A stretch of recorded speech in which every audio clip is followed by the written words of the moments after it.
I had a dream as a young child of wanting to be a healthcare professional. No one in my family had gotten a formal education. My mother struggled as a travel agent to put me through a very expensive pharmacy school, USC. And when I graduated from the USC School of Pharmacy, my goal was to have a chain of drugstores. I had no plans of ever getting into a political arena, moved to a beautiful area called Temecula, opened my first pharmacy there called Temecula Pharmacy, built a rapport with the community, and then started seeing some problems that we see in urban areas. I saw graffiti popping up all around buildings, and I was urged to go talk to a city council and get it fixed. And so I did that. Never appeared before a public official in my life. I went to the mayor pro tem of the city, it was Carl Lindemans, may he rest in peace, and I said, Mr. Mayor pro tem, we got to fix this graffiti problem, because if we don't, we're going to have gangs and drugs infiltrating our schools. Well, 3 months went by, more graffiti went up, no graffiti went down. And so I wanted to make a difference in my community, and I ran for city council, and I defeated the mayor pro tem that did nothing about the graffiti problem. Opening more pharmacies was a part-time job, and then I was asked 11 years later, as I was the mayor of the city of Temecula, that filed 5 lawsuits against the county of Riverside because they weren't mitigating the growth by providing infrastructure. No parks, no sidewalks, and the incumbent who represented our area decided he was going to run for office again for a 3rd term to add insult to injury.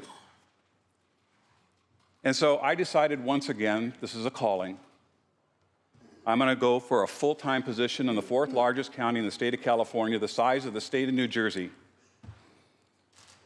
And I ran on the issue of infrastructure, which is an issue that we're all going to talk about here tonight. I'm the first person to defeat an incumbent supervisor in Riverside County in 37 years. And what did we do? We adopted something called the Transportation Uniform Mitigation Fee, which is a $10,000 price tag on every new home to pay for regional infrastructure that the state of California was not providing. Riverside County, if you may remember a few years ago, was the fastest growing county in the state of California, the 2nd fastest growing county in the country next to Maricopa County. We also are what you call a self-help county. Our citizens pay a half-cent sales tax and have been doing so, and has been reauthorized and passed by the widest of margins. Why? Because we took about 97% of the money that was collected in that sales tax, and we provided infrastructure throughout our county. Served 3 terms on the Board of Supervisors, then this new 28th Senate seat came up, and I decided I think it's time to try to make a difference again, and that's why I ran. And a lot of my colleagues on the Board of Supervisors said, why are you giving up this job? You just got to find 2 people. You're going to be going in the state Senate. You're going to be one of 40. You need to get 21 votes to get anything done. Well, you see, my friends, I'm very proud of the fact that I've lived the American dream. I've been successful in the private sector. I didn't have to come up here to get a job, to feed my family. I came up here for the same reasons that many of you came up here. And that we have a lot of people in the state of California that are suffering, that are still trying to recover from the 2008 abyss. And a lot of those people live in my counties, and in a few minutes I'm going to show you they live in your counties too. So while I'm talking to all of you on the floor of the Senate, and appreciate your attention, I'm also talking to these cameras because I want 40 million people to hear some of the arguments that I want to make here tonight. But before I do, I want to thank the author for his hard work in what is clearly an important and challenging problem for this state. I have the utmost respect for you, sir, from the Silicon Valley. You talked about a comprehensive user system to pay for this infrastructure. I'm going to add another word to that. It's a discriminatory, comprehensive user system to pay for this infrastructure, because who are we saddling the cost with? It's not going to affect my bottom line. I can afford the higher gas fees. I can afford the vehicle license fees. But I have a lot of folks at home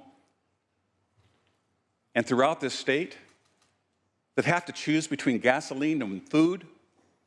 I have senior citizens that have to choose between drugs and gasoline or food in a state where we have 1 in 4 children that go to bed hungry every single night. My friends, when are we going to learn? We've been down this road before, and the state has proven time and time again it cannot keep its promises.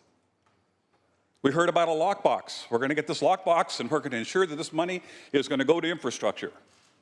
But it's funny that all the legislative attorneys in this Capitol seem to have always found the keys to that lockbox and diverted that money to other uses that were not related to transportation. Remember Prop 42? The state changed the gas tax into a fee so that the gas taxes that were supposed to be used for road repairs were sucked into the sinkhole of the general fund. How about Prop 30? You remember when the state and the governor promised these tax increases were going to be temporary, just to get us out of this fiscal crisis that we find ourselves in? But I guess that was just another lie told by proponents to fool the public into voting for yet more taxes that is now ongoing. There's no such thing as a temporary tax in the state of California, to address my dear friend from Nahimas. And thank you, sir, for your historical perspective and your institutional memory. Prop 56 just passed. We passed a massive cigarette tax to fund the cessation of smoking and education, money that was supposed to go into the Medi-Cal system. How much money has gone into Medi-Cal, folks? Not a dime. But it's now being used to mitigate the governor's arithmetic error in his budget of $1.8 billion. What guarantee do we have that the money raised under SB1 will actually go to roads, bridges, and highways? I think it's just more empty promises. We don't have a revenue problem in the state of California. We have a spending problem with dubious priorities. And that's why the citizens voted for the GAN initiative to control the spending of the state, because they didn't have the trust in us to keep it under control. Why do the Democrats see themselves as champions of the poor and the middle class when their many votes seem to only hurt those that you profess to want to help and protect? Tax after tax, fee after fee. This gas tax increase won't hurt most of us on this floor. I would say the average salary of all of us on the floor with per diem is about $135,000. I think you could probably afford it. But this tax is aimed at the poor that don't have lobbyists to come up here and try to sway your votes. They depend on you and me to look after their best interests. They have nobody else to turn to. All they have is the word we gave them when we all campaigned to come up here and try to make their lives just a little bit better. Don't you think that someday people will notice that they're getting lied to? Politicians that say they're for the poor, but then they tax them into more poverty. That doesn't sound fair, and it certainly doesn't sound right. Make no mistake about it, SB1 will hurt the people that we collectively represent, and certainly many of the people that I represent. According to PPIC, nearly 20% of the people that live in my county and my colleague from Riverside County live in poverty today. So what do the people of my county get under SB1? Do we get any of the funding that was promised to the 4 cities of Menifee, Wildomar, Jurupa Valley, and Eastvale, that when they incorporated and followed the rules of the state, that were to get their 5 years of higher VLFs to get them off to a good start? I applaud my dear friend from Riverside that I believe has put a bill forward every year, and I want to thank each and every one of you because it's passed unanimously out of the Senate and out of the Assembly to try to give relief to the citizens that wanted to incorporate to have more local control and destiny over their lives, and the governor has vetoed it every time. Maybe he just doesn't like Riverside County. I don't know. He didn't carry it, so maybe he's got a vendetta against us. But you would think with a high-ranking Democrat senator colleague of mine writing that bill that it would get some consideration. But now, when that governor needs his vote. We'll see how that materializes. Do we get improvements to the state highways and backcountry roads where people risk their lives every day to get to work in my county? Who knows, but certainly it's not in this bill. People in my county, maybe as opposed to your county, have to drive long distances to get to work, an average of over 70 miles a day. That's a 140-mile round trip every day of every work week, just maybe to get a job that pays $30,000, $40,000. Under SB1, middle-class families and working class will pay hundreds of dollars more every year in higher taxes and fuel costs. An extra $200 or $300 a year may not sound like a lot to you, but just look at what an average person can expect in my county. Let's assume that the primary earner makes 40 grand a year. And let's say they commute to the 70 miles that I mentioned before, that's 140 miles a day. Here's where her car gets an average of 30 miles to the gallon. That's a lot, but that's what a lot of hybrids get today. And with gas today at about $3.50 a gallon, people will use about 4.6 gallons a day to commute. That's $16.33 a day, or $326 a month. That's also $3,920 per year just to get to work to make their $40,000 a year salary.